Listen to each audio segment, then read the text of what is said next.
بسم اللہ الرحمن الرحیم۔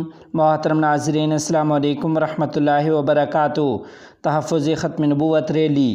تفصیلات کے مطابق تحفظ ختم نبوت کے سلسلے میں پارلیمنٹ کے تاریخ ساز فیصلے کے 50 سال مکمل ہونے پر 7 ستمبر 2024 عیسوی بروز ہفتہ مینار پاکستان لاہور کے مقام پر گولڈن جوبلی منائی جا رہی ہے، جس کی آگاہی کے لیے آج ملک کے بڑے شہروں میں مختلف چھوٹی بڑی تحفظ ختم نبوت ریلیاں نکالی گئی ہیں۔ اس سلسلے کی سب سے بڑی ریلی لاہور سے نکالی گئی، جس کا اختتام مینار پاکستان کے مقام پر مولانا محمد امجد خان کی دعا پر ہوا۔ اس کے علاوہ سندھ کے علاقے پنواکل سمیت ضلع رحیم جار خان میں بھی تحفظ ختم نبوت ریلیاں نکالی گئی ہیں۔ ریلی کے شرکاء سے خطاب کرتے ہوئے علماء اکرام نے گولڈن جوبلی پروگرام کے حوالے سے بھرپور مہم چلانے پر زور دیا ہے اور عقیدہ ختم نبوت کے لیے ہمہ وقت بیدار رہنے پر زور دیا ہے۔ ادھر دوسری جانب تحریک خدام اہل سنت والجماعت ضلع گجرات کا ایک اہم اجلاس منعقد ہوا۔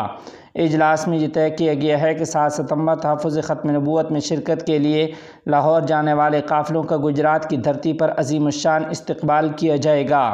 چکوال سے امیر مرکزیہ قائد اہل سنت وکیل صحابہ حضرت مولانا قاضی محمد ظہور الحسین اظہر، راولپنڈی سے مولانا قاری عطا اللہ طارق اور جہلم سے شیخ الحدیث مولانا قاری ظفر اقبال کی قیادت میں لاہور کانفرنس میں شرکت کے لیے جانے والے قافلے 7 ستمبر بروز ہفتہ دن 1 بجے گجرات پہنچیں گے۔ محترم ناظرین، اسی کے ضمن میں آپ کو یہ خبر دے دیں کہ ابھی یہ اطلاع موصول ہوئی ہے کہ انجمن طلباء اسلام کی ختم نبوت ٹرین مارچ کے شرکاء پر ربوہ اسٹیشن پر پولیس کی جانب سے لاٹھی چارج کیا گیا ہے۔